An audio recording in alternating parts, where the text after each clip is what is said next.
Voltamos para o segundo bloco do programa Direito em Foco pela Docno TV, que tem hoje como convidado o professor Ivan Barbosa Martins, advogado e professor da Rede Docno. Professor Ivan, no primeiro bloco, o senhor trouxe para nós o que é a terceirização hoje, como é que se estabelece, o que é legal e o que não seria legal.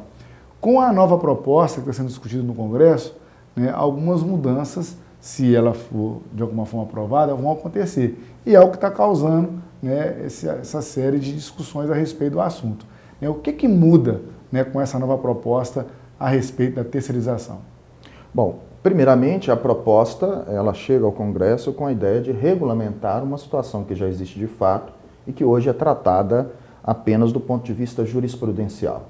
Nesse aspecto, a gente poderia afirmar aí que existe uma questão positiva, ou seja, na medida em que a terceirização existe como um fato jurídico e que ela hoje é tratada apenas do ponto de vista da jurisprudência, seria interessante mesmo que ela fosse regulamentada através de uma norma, de uma lei que previsse, melhor dizendo, todas as situações possíveis de acontecer. Pois bem, a grande questão que surge a partir dessa proposta é justamente o fato de que aquela atividade meio, aquele principal ponto da súmula 331, que é a contratação de trabalhador por pessoa interposta ilegal, cai por terra, porque ela traz, num dos seus artigos, o projeto de lei, a possibilidade de que seja a atividade uma atividade meio, seja ela uma atividade inerente, e com isso querendo dizer uma atividade fim,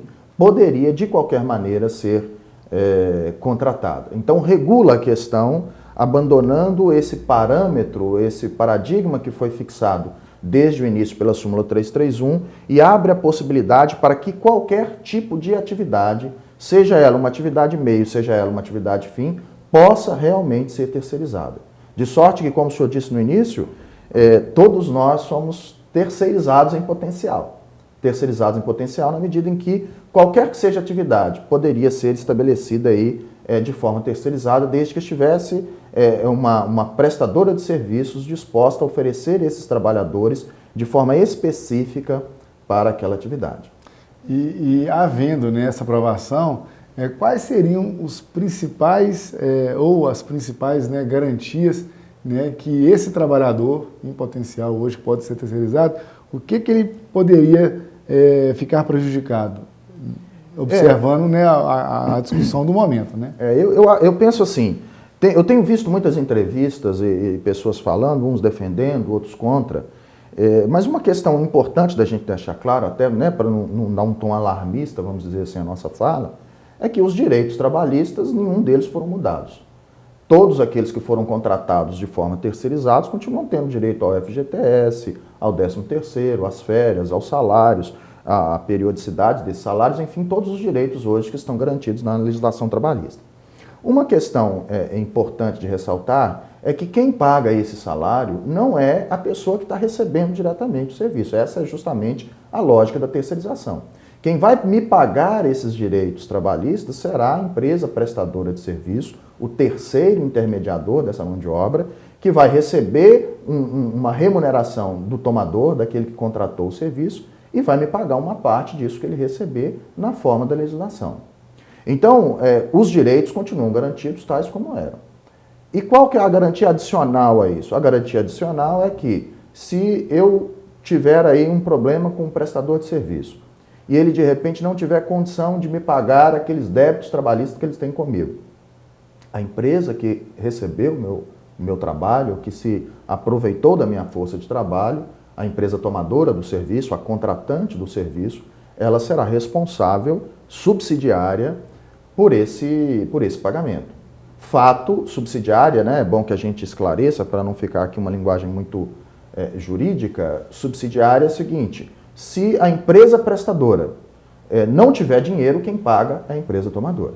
Isso é importante, porque de alguma forma o trabalhador, ele está resguardado, ainda que esteja a serviço de uma terceirizada. Sim, ele está resguardado, sem dúvida nenhuma, com relação ao direito básico dele pelo qual ele foi contratado. Isso sem dúvida nenhuma, mas é bom que a gente destaque que isso não é nenhuma mudança, isso não é nenhuma garantia adicional, como eu já vi em alguns discursos aí. Ah, agora o trabalhador tem duas garantias, dupla garantia, a do prestador e a do tomador de serviço, o que não é verdade, até porque a ideia da subsidiariedade da responsabilidade, ou seja, se o principal não pagar, o subsidiário paga, já existia na súmula 331, num dos seus incisos, já garantia essa responsabilidade e essa garantia existia para o trabalhador já antes mesmo do projeto de lei.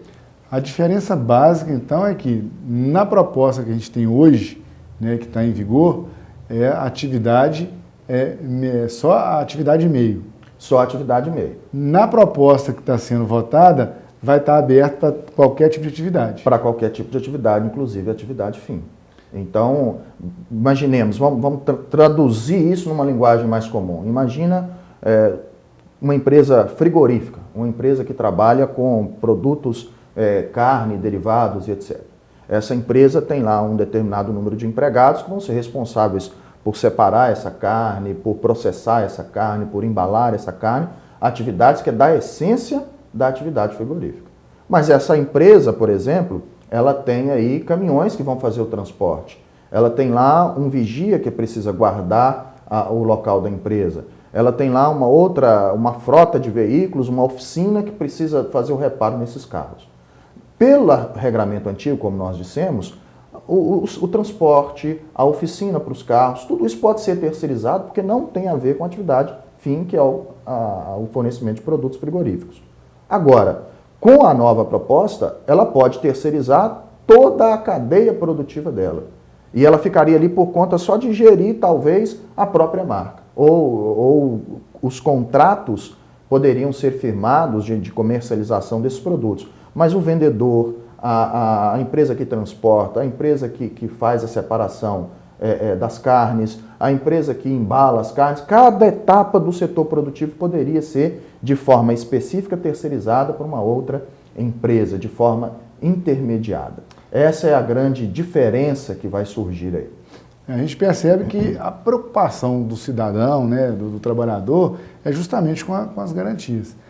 A importância, né, dessa entrevista é justamente em, de alguma forma, esclarecer, né, quais são os pontos críticos. Então a gente percebe que, né, com a fala de hoje, a gente tem uma situação que é da atualidade, que está bem apresentada, as potencialidades, né, as potenciais mudanças que podem ocorrer com a aprovação, né, nessa questão da terceirização que está no Congresso, elas vão alterar, né, de alguma forma, as contratações. E isso que tem causado, né, um certo alerta. E a gente tem que tirar esse tom alarmista mesmo, justamente para poder as pessoas não ficarem tomando decisões antes da hora. Então é importante a gente ter calma, procurar um profissional, procurar um advogado, um contador para poder se esclarecer e aguardar, né, a mudança, né, lá no Congresso, porque ainda não está definido. No terceiro bloco, agora que a gente vai fazer um breve intervalo, eu queria que o senhor abordasse quais são as expectativas caso venha a ser alterada, né, essa questão dos terceirizados. Mas eu vou te pedir um breve momento para poder fazer um intervalo. O programa Direito em Foco volta já.